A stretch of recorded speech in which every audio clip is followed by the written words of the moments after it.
नमस्कार दोस्तों, UPPCS mains previous year questions की इस सीरीज में मैं प्रशांत आप सबका स्वागत करता हूं। इस सीरीज का ये मेरा चौथा लेक्चर है। इससे पहले इस सीरीज के कुल 3 लेक्चर ऑलरेडी कंडक्ट हो चुके हैं, जिसमें हमने यूपीपीसीएस मेंस के 2018 के जीएस के पहले पेपर के प्रश्नों को 3 लेक्चर्स के माध्यम से सॉल्व किया है। तो अभी तक अगर आपने उन तीनों लेक्चर्स को नहीं देखा है तो आप इस चैनल पे चले जाइए। वहां पर आपको UP PCS previous year solve paper के नाम से एक प्लेलिस्ट मिलेगी। उस प्लेलिस्ट में इस सीरीज के सभी लेक्चर्स आपको एक क्रम से देखने को मिल जाएंगे, तो वहां जाकर के आप उन्हें देख सकते हैं।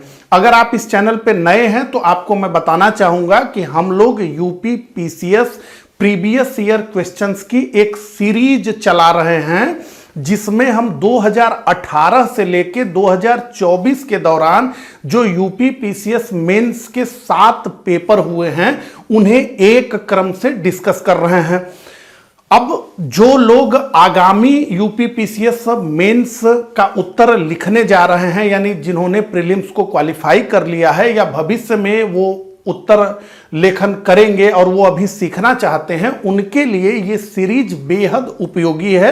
क्योंकि सबसे पहले प्रीवियस ईयर के क्वेश्चंस को जब हम सॉल्व करते हैं तो एक तो हम ये समझ पाते हैं कि सिलेबस और प्रश्न पूछे जाने में कितना संबंध है, यानी किस तरीके से प्रश्न पूछे जा रहे हैं, उनका ट्रेंड क्या है। इसके अलावा 2018 में जब पहली बार सब्जेक्टिव पेपर हुआ और अब 2024 के पेपर में कितना बड़ा बदलाव आया प्रश्नों की प्रकृति में, उसकी गहराई में, प्रश्नों की कठिनता में, इसको भी हम ठीक प्रकार से समझते हैं। इसके अलावा जब ये पूरी सीरीज आप फॉलो कर लेंगे तो कोई भी प्रश्न जो आपके समक्ष आएगा तो आप ये समझ पाएंगे बहुत ठीक प्रकार से कि प्रश्न की मांग क्या है, यानी कोर डिमांड क्या है प्रश्न में, यानी प्रश्न में क्या पूछा जा रहा है और मुझे क्या लिखना है। सबसे बड़ी चीज यह होती है कि जैसे जैसे प्रश्नों के कठिनता का स्तर बढ़ेगा वैसे वैसे यही नहीं समझ में आता है कि आखिर इस प्रश्न में लिखना क्या है। तो प्रश्न में पूछा जा रहा है राम के बारे में और कहीं आप श्याम के बारे में तो लिख करके नहीं आ गए हैं, तो प्रश्न की जो मूल डिमांड है, जो कोर डिमांड है, उसको भी हम ठीक प्रकार से समझते हैं। तो इसलिए इन सब कारणों से ये जो सीरीज है ये बेहद हेल्पफुल होगी, आप लोगों के लिए बेहद सहायक होगी। ठीक प्रकार से आप ट्रेंड को समझ पाएंगे कि कैसे परीक्षा में प्रश्न पूछे जा रहे हैं। तो ये सारे लाभ हैं इस सीरीज के। अगर आप इस चैनल पे नए हैं तो इस चैनल को सब्सक्राइब कर लीजिए। हम मुख्य परीक्षा तक इसी तरह से इन क्वेश्चंस को सॉल्व करते रहेंगे, आप लोगों को सिखाते समझाते रहेंगे। तो चलिए, बहुत सारी बात हो गई, अब सीधे हम प्रश्नों की तरफ बढ़ते हैं। उससे पहले आप सभी लोगों को मैं बताना चाहता हूं कि जो लोग भी प्रीलिम्स की परीक्षा को पास कर लिए हैं, अब उनको 2025 यूपी पीसीएस की परीक्षा में भाग लेना है मेंस में। तो उन लोगों के लिए हम लोग एक उत्तर लेखन का प्रोग्राम लेकर के आए हैं, जिसमें कि हम पूरे सिलेबस को कवर करता हुआ क्वेश्चंस देते हैं, जिन्हें परीक्षार्थी सॉल्व करते हैं, अपनी कॉपी हमें भेजते हैं, हम उनको फीडबैक देते हैं। तो ये तो उत्तर लेखन का पूरा फार्मूला है ही। इसके साथ ही साथ हमने प्रश्नों को इस तरीके से डिजाइन किया है कि जो पूरे सिलेबस को कवर करे और उन प्रश्नों का जो मॉडल उत्तर हम स्टूडेंट को देते हैं, तो केवल यही नहीं कि हम प्रश्न ही पूछते हैं, हम उनको आदर्श उत्तर भी देते हैं कि ठीक है आपने जो लिखा, और उसके बाद इंस्टीट्यूट की तरफ से, संस्था की तरफ से आपको जो उत्तर लिख के दिया जा रहा है, तो उस उत्तर के माध्यम से भी अगर आपकी कमजोरी मेंस को लेके थोड़ा कमजोर हैं आप, तो भी उससे आपको जो है लाभ होने वाला है, बहुत सारा मटेरियल आपको उससे मिलने वाला है। तो ये बहुत सहायक होगा आपके मुख्य परीक्षा के लिए। अगर आप इससे जुड़ना चाहें तो ये नंबर स्क्रीन पे दिया गया है, इस पे कांटेक्ट करके आप लोग जुड़ सकते हैं। और जो लोग यूपी पीसीएस प्रीलिम्स की तैयारी और मेंस की तैयारी एक साथ करना चाहते हैं और जिनका टारगेट यूपी पीसीएस 2026 है, उनके लिए हम प्री प्लस मेंस एक इंटीग्रेटेड बैच लेकर के आए हैं, जिसका नाम है यूपीपीसीएस 2026 फाउंडेशन बैच। तो इसमें हम जिस अप्रोच को लेकर के चलेंगे वो है प्री प्लस मेंस का, यानी इंटीग्रेटेड वीडियो लेक्चर्स प्रोग्राम।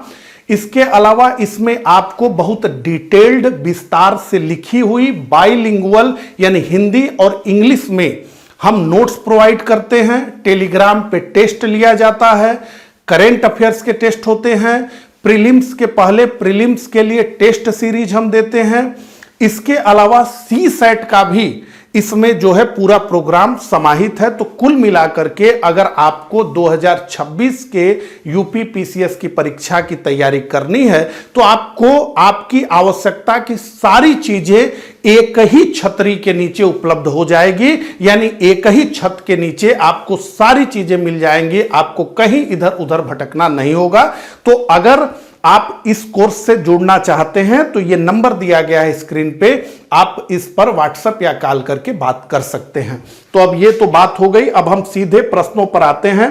क्योंकि यूपीपीसीएस मेंस आप लोगों को देना है तो आप लोगों का समय बहुत कीमती है, तो उसके जो है खराब ना करते हुए मैं सीधे प्रश्न पे आता हूं। तो 2019 के जीएस फर्स्ट पेपर का जो पहला प्रश्न है वो अब आपके स्क्रीन पे है, आप देखिए। प्राचीन भारत में प्रयागराज के सांस्कृतिक महत्व का वर्णन कीजिए। यही शब्द को समझ लीजिए ठीक प्रकार से। यहां प्राचीन भारत कहा जा रहा है तो थोड़ा भी भटकना नहीं है। यहां मध्यकाल या आधुनिक भारत की बात नहीं हो रही है, यहां सीधे सीधे प्राचीन भारत की बात हो रही है। तो प्राचीन भारत में प्रयागराज के सांस्कृतिक महत्व का वर्णन करना है। तो प्रयागराज के सांस्कृतिक महत्व का वर्णन हमें करना है और प्राचीन भारत में सांस्कृतिक महत्व का वर्णन करना है। अब देखिए हमें क्या क्या लिखना चाहिए उसको हम समझ ले। तो पौराणिक संदर्भ हमें देना है, जैसे ऋग्वेद, पुराणों और रामायण आदि में क्या लिखा गया है प्रयागराज के बारे में। जैसे ये भारद्वाज ऋषि का आश्रम है जिसके बारे में लिखा गया है कि भगवान राम यहां गए। तो रामायण से लेकर के, रामायण काल से लेकर के हर्षवर्धन काल तक हमें आएगा, क्योंकि महामोक्ष परिषद का जो होता था जिसमें हर 5 वर्ष पर हर्षवर्धन बहुत बड़े पैमाने पे दान करते थे। बहुत बड़े पैमाने पे क्या दान करते थे, कहा जाता है कि उनके पास केवल उनका एक वस्त्र बचता था जिसे वो पहन करके जाते थे। उसके अलावा संगम का महत्व, तो 3 नदियों के संगम पर स्थित है प्रयाग, तो गंगा, यमुना और अदृश्य सरस्वती। तो इसे संस्कृति का केंद्र हम बताएंगे, उत्तर भारत के संस्कृति का केंद्र तो रहा ही। इसके अलावा ऐतिहासिक साक्ष्य, जो चीनी यात्री ह्वेनसांग आए उनका जो विवरण है सम्राट हर्षवर्धन के बारे में, उनकी दान सभा के बारे में कि कैसे वो जो है अपना सर्वस्व दान कर देते थे। अब यहां पर हम देखें कि क्या नहीं लिखना है, तो ये आप देख लीजिए, क्योंकि इसमें बहुत समय हमें बर्बाद करने की जरूरत नहीं है। हमें क्या लिखना है उसी पे हम फोकस करेंगे। यहां पे मैंने लिखा है कि क्या नहीं लिखना है, ठीक है। अब आइए मुख्य बिंदु और व्याख्या पर। तो तीर्थराज की संकल्पना, तो क्या कहा गया है प्रयाग को? प्रयाग को तीर्थराज कहा गया है। प्र से श्रेष्ठ, याग से यज्ञ, तो कहा जाता है कि वो स्थान जहां ब्रह्मा ने पहली बार यज्ञ किया।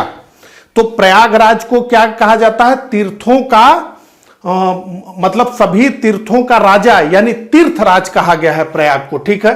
तो प्राचीन ग्रंथों में प्रयाग को मोक्ष प्रदाता माना गया है, यानी जहां पर व्यक्ति को मोक्ष मिलता है, यानी जीवन और मरण की गति से जहां मुक्ति मिलती है उस स्थान का नाम प्रयागराज, ठीक है। मत्स्य पुराण, हमने कहा ना कि पुराणों का हमें हवाला देना है, तो मत्स्य पुराण के अनुसार प्रयाग की रक्षा स्वयं देवराज इंद्र और विष्णु करते हैं। इसके अलावा सांस्कृतिक बात है तो शिक्षा की बात होगी। तो यहां पर भारद्वाज आश्रम स्थित था, ठीक है। तो प्राचीन काल में यह केवल धार्मिक स्थल नहीं था बल्कि शिक्षा का बड़ा केंद्र था। रामायण के अनुसार वनवास के समय भगवान राम यहां महर्षि भारद्वाज के आश्रम में रुके थे। इसके अलावा कुंभ की परंपरा, जिसके लिए यह विख्यात ही है, तो माना जाता है कि प्राचीन काल से ही माघ मेले जो प्रतिवर्ष लगता है, और कुंभ जो प्रति 12 वर्ष पर लगता है, और अर्ध कुंभ जो प्रति 6 वर्ष पर लगता है। तो माघ मेले और कुंभ की परंपरा यहां सांस्कृतिक एकता का प्रतीक रही है, जहां पूरे भारत के विद्वान एकत्र होते हैं थे। तो अभी कुंभ हुआ है,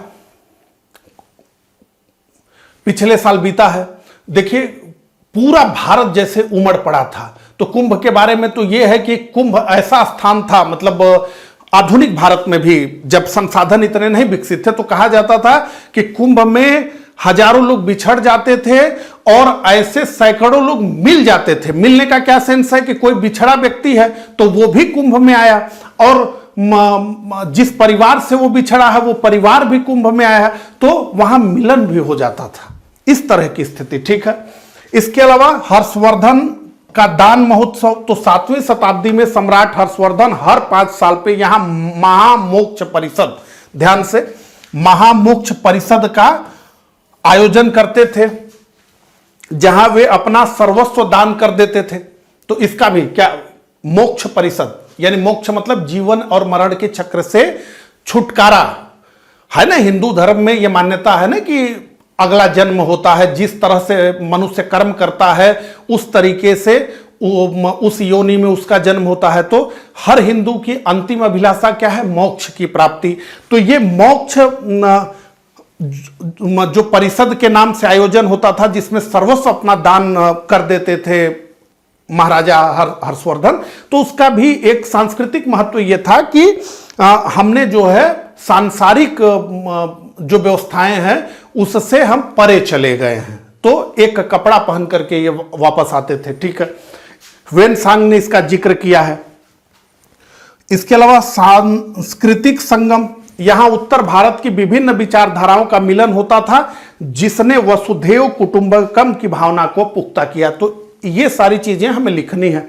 अब देखिए हमने कैसे लिखा है, आदर्श उत्तर हम देख लें।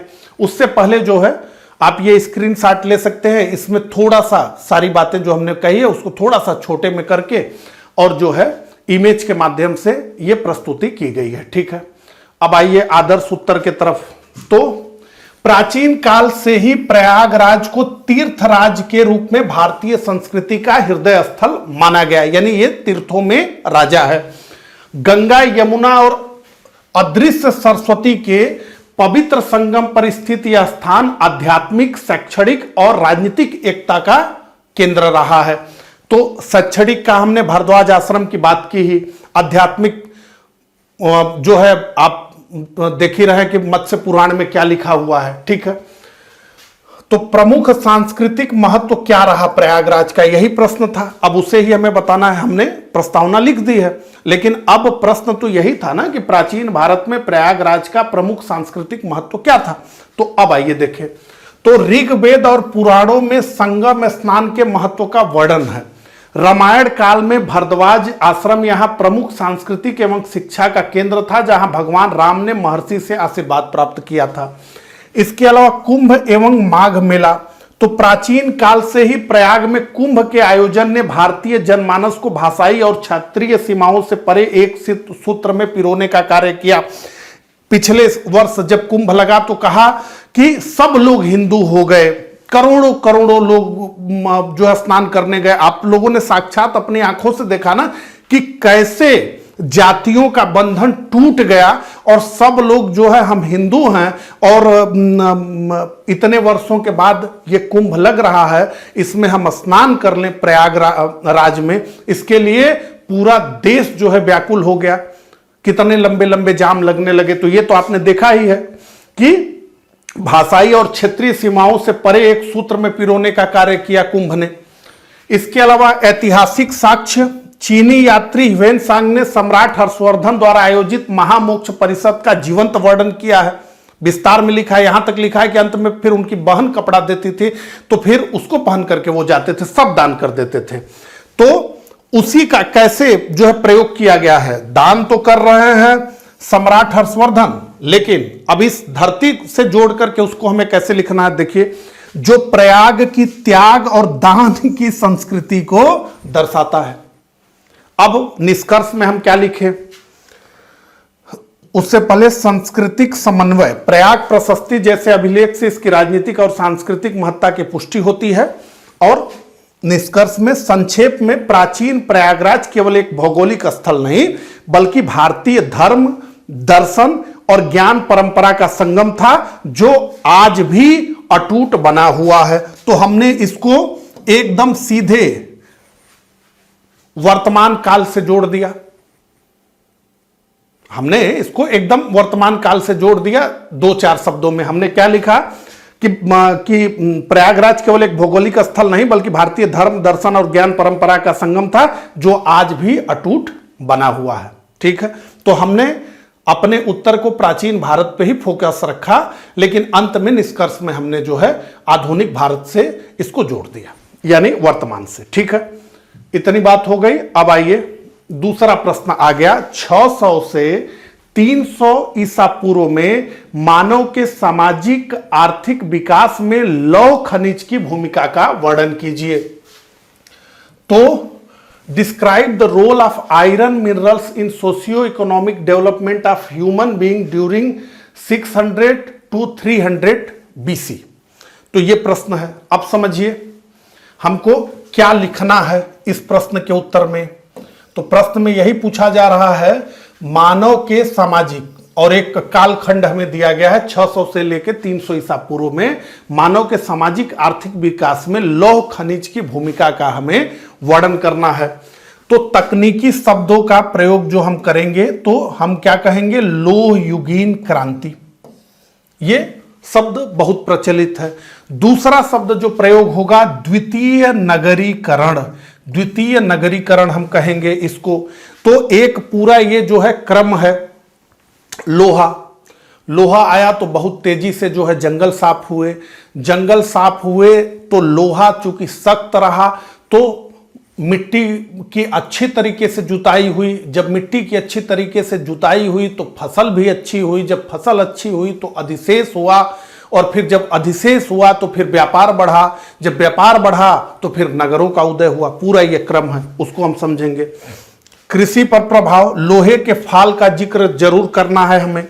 राजनीतिक जुड़ाव, शक्तिशाली हथियारों के कारण महाजनपदों के उदय का मार्ग प्रशस्त हुआ। तो मगध एक बहुत बड़ी सत्ता के रूप में जो है उभर करके आया। ठीक है, तो हमें क्या नहीं लिखना है, तो हड़प्पा काल के बारे में नहीं लिखना है, और केवल हथियारों पर हमें सीमित नहीं रहना है कि नहीं लोहा आ गया तो बहुत मजबूत हथियार बनने लगे, बल्कि हमें आर्थिक विकास पर ज्यादा जोर देना है। तो मुख्य बिंदु हमारे क्या होंगे, तो जंगलों की सफाई, जैसा कि मैंने कहा, लोहे की मजबूत कुल्हाड़ियों की मदद से गंगा घाटी के घने जंगलों को साफ कर खेती योग्य भूमि का विस्तार हो गया। तो भूमि अधिक हो गई क्योंकि जंगल साफ कर लिए गए। तो कृषि में क्रांति हुआ। लोहे के फाल वाले हलों ने कठोर दोमट मिट्टी की गहरी जुताई को संभव बना दिया, जिससे अधिशेष उत्पादन होने लगा। इसके अलावा नगरीकरण का उदय, जब अनाज जरूरत से ज्यादा होने लगा तो व्यापार बढ़ा और राजगीर, श्रावस्ती, पाटलिपुत्र जैसे नगरों का विकास प्रारंभ हो गया। व्यावसायिक विविधीकरण, तो लोहे के औजारों ने बढ़ई गिरी, अब बढ़ई आ गए समाज में, लोहार आ गए, भवन निर्माण, अन्य शिल्पों का उदय होने लगा। सैन्य और राजनीतिक सुदृढ़ता, तो लोहे के बेहतर हथियारों, तलवार, ढाल ने मगध जैसे साम्राज्यों को अजेय बनाया। ठीक है, इतनी बात 125 शब्द में हमें इसका उत्तर लिखना है। तो आप देखिए, तकनीकी शब्द, लोह युगीन क्रांति, द्वितीय नगरीकरण, कृषि पे प्रभाव, लोहे के फाल का उल्लेख करना है, राजनीतिक जुड़ाव, महाजनपदों का उदय बताना है।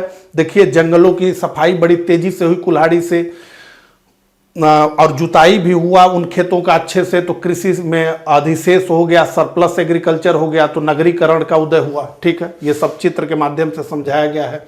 अब आइए आदर्श उत्तर को देखें हम।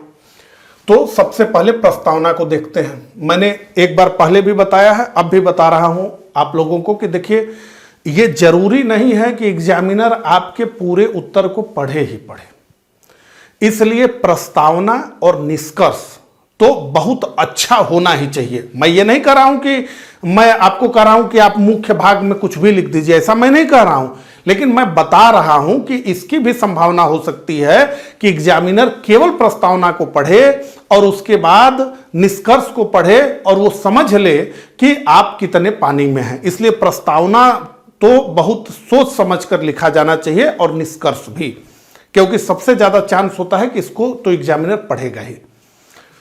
ठीक है, तो 600 से 300 ईसा पूर्व का काल भारतीय इतिहास में लौह युगीन क्रांति के रूप में जाना जाता है। हमने एक परिचय दे दिया। देखिए, अब हमें इसके बारे में विस्तार में नहीं जाना है, बस एक परिचय हमने दे दिया। लोहे के व्यापक उपयोग ने सामाजिक और आर्थिक ढांचे में आमूल चूल परिवर्तन किए, जिससे द्वितीय नगरीकरण का मार्ग प्रशस्त हुआ। अब हम सीधे मुख्य प्रश्न पे आ गए। ठीक है, तो क्या आर्थिक प्रभाव क्या हुआ? लोहे की कुल्हाड़ियों से गंगा घाटी के जंगलों को साफ किया गया। लोहे के फाल ने गहरी जुताई को संभव बनाया। इससे कृषि उत्पादन में अधिशेष पैदा हुआ, जिसने व्यापार और श्रेणी व्यवस्था को जन्म दिया। सामाजिक प्रभाव क्या हुआ? तो आर्थिक समृद्धि ने समाज में नए वर्ग जैसे श्रेष्ठी और व्यापारी को जन्म दिया। जीवन के स्थायित्व ने बड़े जनपदों और अंततः महाजनपदों की नींव रखी। तो जब एग्रीकल्चर होने लगा तभी तो मानव एक जगह रहने लगा, नहीं तो उससे पहले मानव क्या था? शिकारी संग्राहक था। तो वो शिकार पर निर्भर था, तो वो मौसमी फलों पे निर्भर था, तो वो एक स्थान से दूसरे जगह स्थान पे ट्रेवल करता था, गुफाओं में रहता था। तो राज्य कैसे बन सकते हैं? जब स्थायित्व आया जीवन में तो फिर जनपद और महाजनपदों का उदय हुआ। इसके बाद नगरीकरण, अधिशेष कृषि और व्यापारिक केंद्रों ने पाटलिपुत्र, उज्जैनी जैसे महानगरों के विकास में योगदान दिया। अब निष्कर्ष देखिए, तो संक्षेप में लौह खनिज ने न केवल मानव की उत्पादन क्षमता बढ़ाई, बल्कि एक आत्मनिर्भर ग्रामीण समाज को एक जटिल नगरीय सभ्यता में बदल दिया। अब अगला प्रश्न देखिए, ब्रिटेन की औद्योगिक क्रांति का भारत के आर्थिक जीवन पर पड़ने वाले प्रभावों का आलोचनात्मक परीक्षण कीजिए। तो आलोचनात्मक परीक्षण करना है, ध्यान से समझिए। ठीक है, आलोचनात्मक परीक्षण हमें करना है ब्रिटेन की औद्योगिक क्रांति का भारत के आर्थिक जीवन पर पड़ने वाले प्रभावों का। अब यहां समझिए कि ये सेम प्रश्न हमें 2018 के पेपर में भी देखने को मिला। उसकी वर्डिंग अलग थी, उसमें यह लिखा गया कि 200 वर्षों के ब्रिटिश शासन ने भारतीय अर्थव्यवस्था के मेरुदंड को क्षतिग्रस्त कर दिया। अब ये दोनों प्रश्न अलग अलग हैं, लेकिन दोनों में औद्योगिक क्रांति का उल्लेख करना अनिवार्य। यहां तो औद्योगिक क्रांति से ही प्रश्न है, जबकि वो जो 2018 का प्रश्न था उसमें नीतियों की बात हमें करनी थी, जिसमें कि औद्योगिक क्रांति का भी उल्लेख होता। तो मैं ये बताना आपको चाह रहा हूं कि प्रश्न रिपीट होते हैं और प्रीवियस ईयर क्वेश्चंस को सॉल्व करने से आगे जो प्रश्न पूछे जाएंगे उनको हल करने में आपको काफी सहायता मिलेगी, यानी काफी कंटेंट मिल जाएगा आपको। कहने का मेरे मतलब ये है। तो आइए समझिए, ब्रिटेन की औद्योगिक क्रांति का भारत के आर्थिक जीवन पर पड़ने वाले प्रभावों का आलोचनात्मक परीक्षण हमें करना है। अब समझ लीजिए, ब्रिटेन में औद्योगिक क्रांति हुई, यानी मशीनों से उत्पादन शुरू हो गया। अब जब मशीनों से उत्पादन शुरू हो गया तो दो चीजें चाहिए थी। पहली क्या?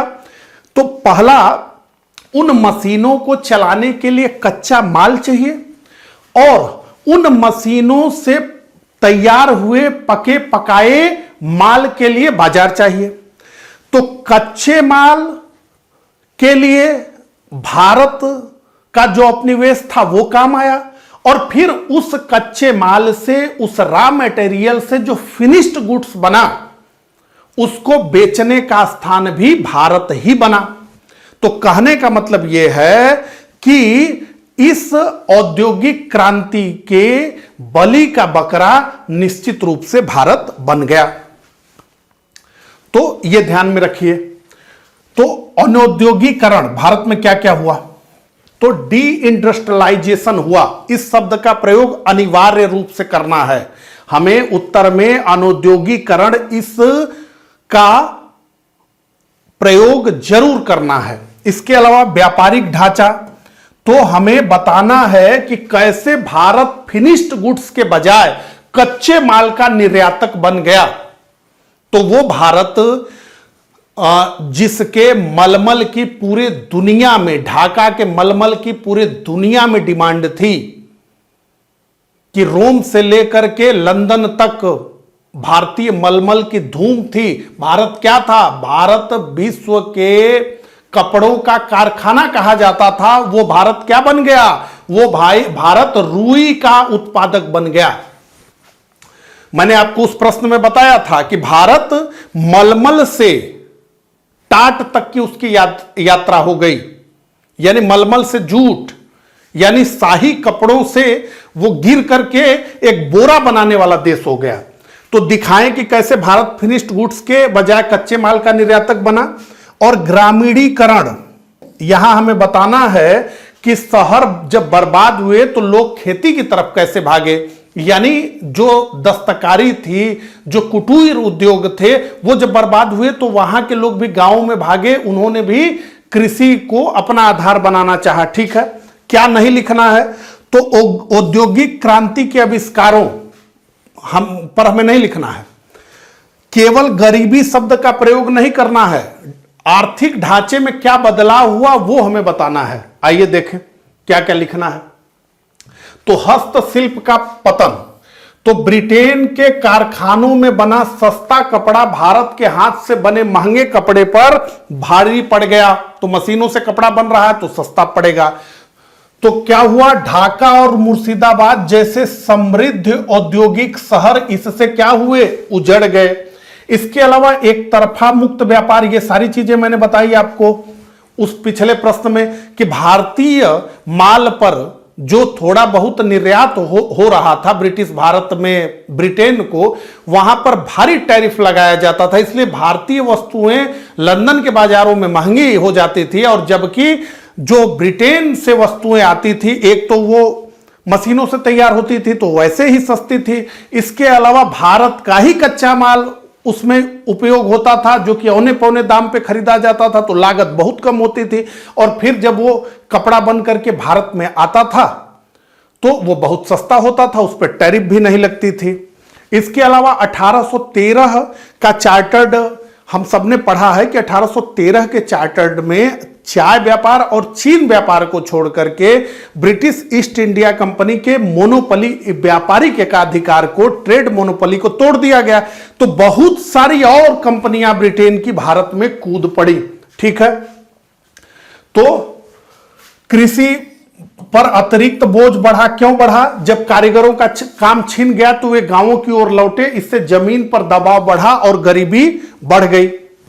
इसके अलावा नगद फसलों का दबाव, तो ब्रिटिश फैक्ट्रियों के लिए जबरन नील चाहिए, कपास चाहिए, ये उगाइए, इसके लिए दबाव बनाने जाने लगा। नील के विरुद्ध विद्रोह भी हुआ भारत में। ठीक है, इससे खाद्य सुरक्षा खत्म हुई। इसके अलावा पूंजी का बहिर्गमन, तो भारत से होने वाला मुनाफा भारत के विकास के बजाय ब्रिटेन की औद्योगिक प्रगति में निवेश किया जाने लगा। जो है लॉर्ड विलियम बेंटिंग का एक उद्धरण यहां मैं कोट करना चाहूंगा कि उसने कहा कि भारतीय बुनकरों की हड्डियां भारत के मैदानों को सफेद कर रही हैं।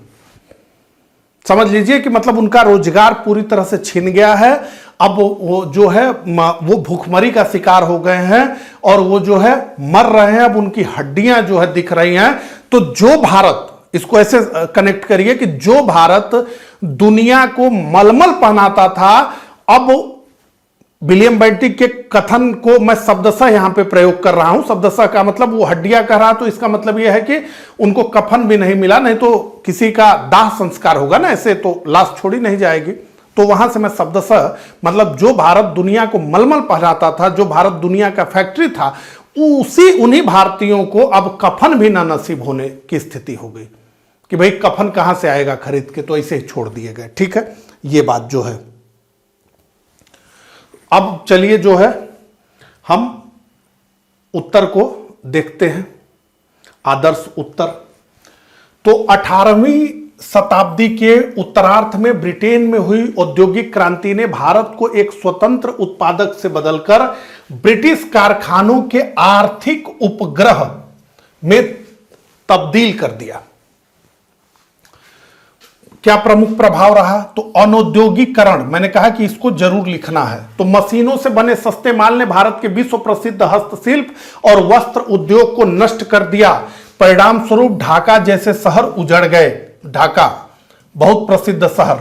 व्यापारिक ढांचे में बदलाव, तो भारत निर्मित वस्तुओं के निर्यातक के स्थान पर कच्चे माल जैसे कपास, नील का निर्यातक और ब्रिटिश तैयार माल का बाजार बन गया। कृषि पर बढ़ता दबाव, तो उद्योगों के पतन से बेरोजगार हुए कारीगरों के कृषि की ओर पलायन ने ग्रामीणीकरण को बढ़ावा दिया, जिससे भूमि पर जनसंख्या का बोझ और बढ़ गया। धन का निष्कासन, तो भारत का अधिशेष पूंजी के रूप में ब्रिटेन भेज दिया गया।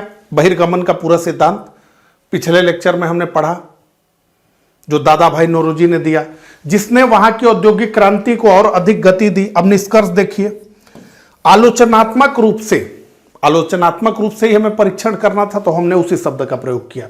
आलोचनात्मक रूप से इस क्रांति ने ब्रिटेन को समृद्ध बनाया, लेकिन भारतीय अर्थव्यवस्था को गतिहीन और पिछड़ी अवस्था में धकेल दिया। अब जो है हम चौथे प्रश्न की तरफ बढ़ते हैं। चौथा प्रश्न क्या है? मलिन बस्तियों में मूलभूत नागरिक सुविधाओं के विकास हेतु नगर नियोजन की भूमिका पर एक टिप्पणी लिखिए। तो मलिन बस्तियां और मूलभूत नागरिक सुविधाओं के विकास हेतु नगर नियोजन की भूमिका पर एक टिप्पणी लिखना है। तो मलिन बस्तियां क्या हैं? तो शहरों के बीच में बेहद तंग गलियों, घास फूस के मकानों, बेहद गंदी जगहों को मलिन बस्तियों के रूप में हम जानते हैं। जैसे बंबई में धारावी है, एशिया का सबसे बड़ा स्लम एरिया उसको कहते हैं, वही मलिन बस्तियों की बात हो रही है। तो अब हमें इस प्रश्न में क्या लिखना है वो समझें। तो देखिए, हमें यहां समावेशी नियोजन की बात करनी होगी, इंक्लूसिव प्लानिंग की बात करनी होगी। क्या? तो इस शब्द का प्रयोग हमें जरूर करना है, जिसका अर्थ है सबको लेकर चलना, यानी सबको लेकर के चलना होगा। अब नगर नियोजन का मतलब केवल यह नहीं है कि नया नगर बसाना है, बल्कि जो नगर वर्तमान में है और उसमें मलिन बस्ती है तो उसको भी ठीक करना है। जैसे धारावी का प्रोजेक्ट, हालांकि उसका बड़ा विरोध किया गया, अडानी को दिया गया कि पूरा जो धारावी स्लम है उसका पुनर्निर्माण किया जाए, बड़े बड़े हाई राइज बिल्डिंग बनाए जाए और जो धारावी में जो लोग रह रहे हैं उनको उन बिल्डिंग्स में शिफ्ट किया जाए, उनको रहने का स्थान दिया जाए, मूलभूत पानी, बिजली, इन सब की सुचारू व्यवस्था करके उनको वहीं बसाया जाए। ठीक है, तो ये करना चाहिए। यथा स्थान विकास, इन सेतु डेवलपमेंट, यानी जहां झुग्गी है वही सुविधाएं देना। अब ऐसा ना करिए कि उनको उनकी झुग्गी को उजाड़ दीजिए और उनको कहिए कि अब शहर के बाहर हम आपको जो है बिल्डिंग दे रहे हैं, वहां रहिए, क्योंकि जहां व्यक्ति रहता है तो उसके आसपास वो रोजगार का अपना साधन भी खोज के रखता है। तो रोजगार नहीं रहेगा तो खाएगा क्या? तो हमेशा प्रयास ये होना चाहिए कि इन सेतु डेवलपमेंट हो। अब ये है कि कम जगह है तो हाई राइज बिल्डिंग बनाइए। इसके अलावा तकनीकी समाधान, तो जीआईएस मैपिंग होनी चाहिए उसके जो है घर की, स्मार्ट कचरा प्रबंधन आदि की व्यवस्था करनी होगी। तो क्या नहीं लिखना है हमें? गरीबी या गंदगी की बुराई नहीं करनी है कि मलिन बस्तियों में बड़े गंदे लोग रहते हैं, ये सब नहीं। फोकस हमारा क्या होना चाहिए? नियोजन पर, प्लानिंग पर। और बस्तियों को हटाने की बात हमको बिल्कुल नहीं करनी है कि बस्तियों को, मलिन बस्तियां हैं तो उनको हटा दिया जाए, ऐसा नहीं करना है। ये संजय गांधी दिल्ली में कर चुके हैं कि पूरा का पूरा एक रात में बस्ती ही गायब उन्होंने कर दिया, बल्कि उनका डेवलपमेंट कैसे करना है, उसे डिमोलिश नहीं, डेवलपमेंट, ये हमें लिखना है। तो मुख्य बिंदु मास्टर प्लान में एकीकरण, तो मलिन बस्तियों को शहर के मुख्य मास्टर प्लान का हिस्सा बनाना चाहिए, यानी मास्टर प्लान में मलिन बस्तियां भी होनी चाहिए। उनको एक्सक्लूड नहीं करना है, उनको भी इंक्लूड करना है, ताकि वहां तक भी सड़क, पानी और सीवर की लाइनें पहुंच सके। होता क्या है कि मलिन बस्तियों का कोई मतलब नगर नियोजन से नहीं रहता। जैसे बड़े शहर हैं तो वहां तो डेवलपमेंट अथॉरिटी है, नगर निगम है, तो मलिन बस्तियों की सुध लेने वाला कोई नहीं है। जनरली मलिन बस्तियां सरकार की जमीन पर ही बस जाती हैं, तो वो अवैध ही रह जाते हैं, तो वहां नाली, गली, बिजली, पानी, इन सब की व्यवस्था का ध्यान अथॉरिटीज नहीं देती हैं। और डेवलपमेंट का जो मास्टर प्लान बनता है उसमें भी उनका कोई उल्लेख नहीं होता। तो ये कहा जा रहा है कि उनको भी इंक्लूड करिए, एक्सक्लूड मत करिए। और यथा स्थान पुनर्विकास, जो हमने कहा, इन सेतु अपग्रेडेशन करिए, बस्तियों को उजाड़ने के बजाय वहीं पर पक्के मकान, सार्वजनिक शौचालय और सामुदायिक केंद्रों का निर्माण कराइए, सार्वजनिक सुविधाएं दीजिए, छोटे स्थानों के लिए उपयुक्त विकेंद्रित अपशिष्ट प्रबंधन और सामुदायिक नल प्रणाली का विकास करिए, बिजली पानी दीजिए, डिजिटल मैपिंग करिए, उनका भी मकान दीजिए, उसका भी मकान का भी नंबर हो तो ड्रेन या सैटेलाइट मैपिंग के जरिए हर घर को चिन्हित करना ताकि बिजली पानी के कनेक्शन और डाक पता दिया जा सके। हालांकि बिजली पानी का कनेक्शन तो अवैध रूप से वो लोग अपनी व्यवस्था करके ही रहते हैं, ऐसा नहीं है कि वहां नहीं है, लेकिन है बड़ी दिक्कत जो है। और सामुदायिक भागीदारी तो केवल जो है अथॉरिटी ही न रहे बल्कि स्थानीय लोगों को भी इस नियोजन में शामिल किया जाना चाहिए, तभी सुविधाओं का रख रखाव होगा। अभी पीएम आवास दिया जा रहा है तो कहीं का पीएम आवास देखेंगे तो बहुत साफ नहीं होता, लेकिन एक जगह तो मैंने देखा, मतलब मैंने ढूंढ कर देखा कि कहाँ गंदगी है, मुझे कहीं गंदगी नहीं दिखी, इतना अच्छा लग रहा था। तो निश्चित रूप से जहां गंदगी नहीं है वहां पर केवल अथॉरिटी ही नहीं है बल्कि लोग भी हैं जागरूक, जो लोग उस कॉलोनी में रह रहे हैं, ठीक है, तो उनको भी जोड़ा जाना चाहिए। अब यहां पे देख लीजिए सारी बातें जो मैंने बताई, मास्टर प्लान में एकीकरण, यथास्थान पुनर्विकास, डिजिटल मैपिंग, सामुदायिक भागीदारी। अब आदर्श उत्तर की तरफ जो है हम बढ़ते हैं। तो देखिए कैसे हमने इसका परिचय लिखा है। तीव्र और अनियोजित शहरीकरण ने मलिन बस्तियों को जन्म दिया। तीव्र और अनियोजित शहरीकरण ने मलिन बस्तियों को जन्म दिया। बहुत तेजी से शहर बढ़े, गांव से लोग आए, यहाँ पे रोजगार के लिए उनको जगह नहीं उपलब्ध हुई क्योंकि कोई मैनेजमेंट तो था नहीं, जो जहां बस गया वो वहीं बस गया, तो वहां से इनका जन्म हुआ। तो एक हमने परिचय बता दिया कि मलिन बस्तियां कैसे अस्तित्व में आई। और जो स्वच्छता और स्वास्थ्य की दृष्टि से चुनौतीपूर्ण है, तो मलिन बस्तियों में बड़ी परेशानी है, वहां जो आदमी रहेगा वो बड़ा जल्दी बीमार हो जाएगा क्योंकि बड़ी गंदगी है। जीवन जैसा होना चाहिए उस तरह का जीवन वहां नहीं है। तो अब इतना हमने बता दिया, एक परिचय हो गया कि मलिन बस्ती क्या है, वहां दिक्कत क्या है, ये हमने बता दिया। अब नगर नियोजन इन क्षेत्रों में गरिमापूर्ण जीवन सुनिश्चित करने के लिए एक अनिवार्य उपकरण है, इसी को करना है और ये होगा नियोजन के माध्यम से, और उसी की प्रमुख भूमिका है। तो कैसे होगा, यानी ये कार्य कैसे किया जाएगा? तो पहला, बस्तियों को शहर के मास्टर प्लान से जोड़कर जो हमने बताया, पेयजल आपूर्ति, सीवरेज नेटवर्क और ठोस अपशिष्ट प्रबंधन जैसी सुविधाएं पहुंचाना। यथास्थान पुनर्विकास जो हमने बताया, प्रधानमंत्री आवास योजना के तहत झुग्गी झोपड़ियों के स्थान पर बहुमंजिला किफायती आवास बनाना, जिससे भूमि का कुशल उपयोग होगा और नागरिक सुविधाओं का केंद्रीकरण संभव होगा। स्मार्ट समाधान, जीआईएस मैपिंग के माध्यम से संकरी गलियों में भी प्रकाश और जल निकासी की व्यवस्था बेहतर करना। सामाजिक समावेशन, शिक्षा और स्वास्थ्य केंद्रों के लिए स्थान आरक्षित करना, तो ये सब भी तो नहीं रहता है वहां। और निष्कर्ष में हमने क्या लिखा है कि नगर नियोजन के माध्यम से मलिन बस्तियों का पुनरुद्धार न केवल सतत विकास लक्ष्य जो SDG 11 है की प्राप्ति में सहायक है, बल्कि यह शहरों को अधिक समावेशी और रहने योग्य भी बनाता है। अब आ गए हम 5वें प्रश्न पे।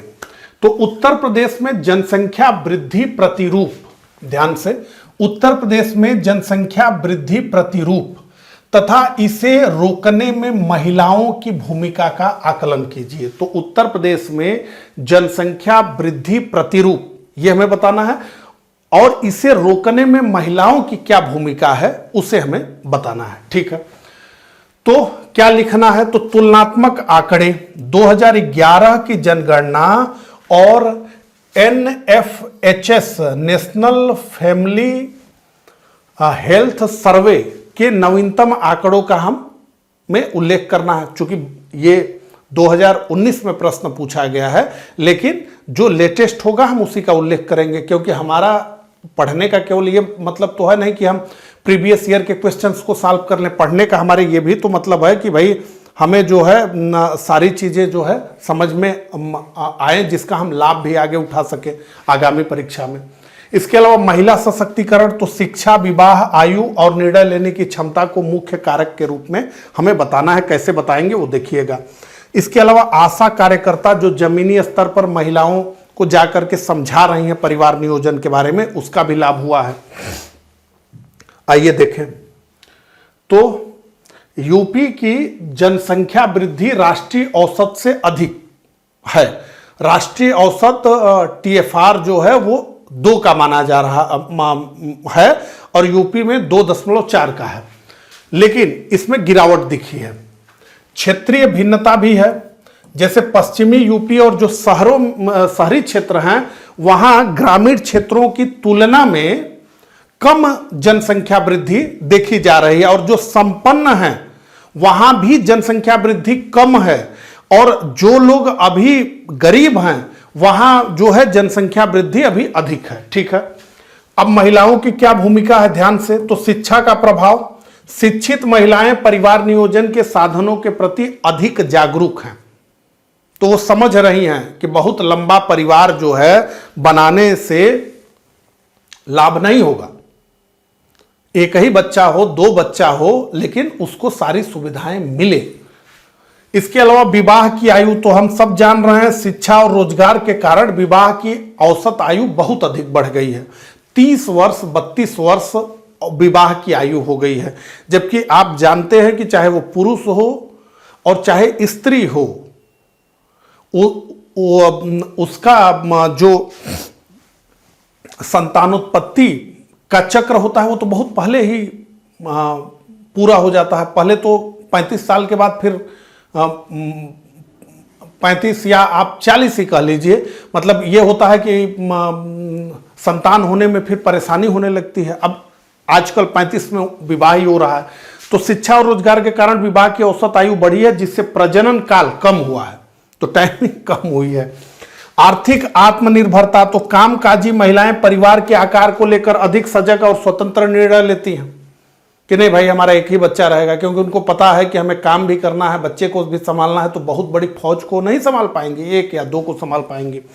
इसके अलावा स्वास्थ्य दूत, तो ये जो आशा और ANM हैं ये जा रही हैं घरों में और वहां पर परिवार नियोजन का ये संदेश पहुंचा रही हैं कि भाई जनसंख्या को कम करिए। ठीक है, तो ये है। अब ये जो हम देखें तो राष्ट्रीय औसत से अधिक है अभी भी जनसंख्या वृद्धि दर, लेकिन अब इसमें गिरावट हमें देखने को मिल रही है और 2.4 तक आ गया है। और ये माना जाता है कि कोई भी जनसंख्या कब स्थिर रहेगी, मतलब जैसे हम लोग जानते हैं कि 2011 की जनसंख्या 2011 की जनगणना में भारत की जनसंख्या 125 करोड़ थी, तो अब ये 125 करोड़ आगे भी बनी रहे, इसके लिए ये होता है रूल जो है वो 2.1 का रूल होता है। 2.1 के रूल का मतलब ये है कि आप ऐसे समझ लीजिए कि 100 स्त्री 100 पुरुष यानी 100 परिवार मिलकर के जो है 100 स्त्री 100 पुरुष मिलकर के 210 बच्चे को अगर पैदा करेंगे, यानी हर दंपत्ति 2.10 बच्चे को पैदा करेंगे। तो इसीलिए मैं 100 पे समझा रहा हूं आपको, ताकि आपको समझ में आए कि 2.1 बच्चा कैसे पैदा होगा, आपके दिमाग में आएगा। तो 100 स्त्री 100 पुरुष मिल करके अगर 210 बच्चे को जन्म देते हैं, तो इसमें माना जाता है कि 10 बच्चों का लॉस हो जाएगा, मतलब वो युवावस्था तक जाते जाते जो है वो मर सकते हैं बीमारी से, अन्य कारण से, एक्सीडेंट से। तो 200 लोग मिल करके जब 210 बच्चों को पैदा करते हैं तो स्थिति क्या होती है, स्टेबल हो जाती है जनसंख्या।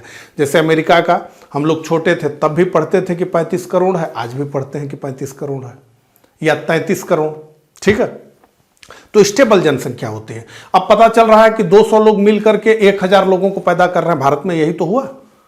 तो बड़ी तेजी से जनसंख्या में वृद्धि हुई, तो 2.4 तक यूपी आ गया है, कहने का मतलब यह है। और राष्ट्रीय औसत तो 2 तक चला गया है, यानी डिक्लाइन जनसंख्या की तरफ अब हम लोग बढ़ रहे हैं। ठीक है, आइए देखें। उत्तर प्रदेश भारत का सर्वाधिक जनसंख्या वाला राज्य है। ठीक है, 2011 की जनगणना के अनुसार यहां की दशकीय वृद्धि दर 20.23% थी, बहुत तेजी से। हालांकि NFHS 5 के नवीनतम आंकड़ों के अनुसार राज्य की कुल प्रजनन दर जो है TFR, ये घटकर 2.4 रह गई है। ये भी ज्यादा ही है, लेकिन ये घटी है, मतलब ट्रेंड घट रहा है। जनसंख्या नियंत्रण में अब महिलाओं की भूमिका जो मेन प्रश्न है, शिक्षा और जागरूकता। तो महिला साक्षरता दर में वृद्धि ने परिवार नियोजन के प्रति दृष्टिकोण को बदला है। विवाह की आयु जो मैंने बताया, बढ़ती जागरूकता से बाल विवाह में कमी आई है, जिससे कुल प्रजनन दर में गिरावट दर्ज की गई। निर्णय लेने की स्वतंत्रता, तो महिला सशक्तिकरण ने उन्हें परिवार के आकार और गर्भ निरोधकों के उपयोग पर स्वतंत्र निर्णय लेने में सक्षम बनाया है। तो यही कहा गया कि जनसंख्या नियंत्रण कोई तकनीकी काम नहीं है, बल्कि महिला सशक्तिकरण का परिणाम यह है, पढ़ी लिखी महिला बराबर छोटा परिवार होगा। तो यह कहा गया कि अगर महिला पढ़ी लिखी है तो वो छोटा परिवार ही करेगी, ये देखने में आ रहा है। लेकिन अब इसके साथ कोई उसके पास बंधन नहीं होना चाहिए, जैसे कुछ धार्मिक बंधन हैं। कि धार्मिक बंधन क्या है कि जो भी ईश्वर दे रहा है, जो भी अल्लाह दे रहा है, वो उसको ले लेना चाहिए, इस तरह की भी मानसिकता है। मान लीजिए एक बहुत बड़े वर्ग में नहीं है, लेकिन यह भी मानसिकता है कि मतलब जो है ये ईश्वर, ये अल्लाह की देन है बच्चे, तो ये करना चाहिए। और ये एक बहुत बड़े वर्ग की भारत में जो है ये सोच है। नहीं तो निश्चित रूप से जो पढ़ी लिखी महिला है, जिसके पास स्वतंत्र निर्णय लेने की क्षमता है, वो जो है छोटा परिवार करेगी। ठीक है।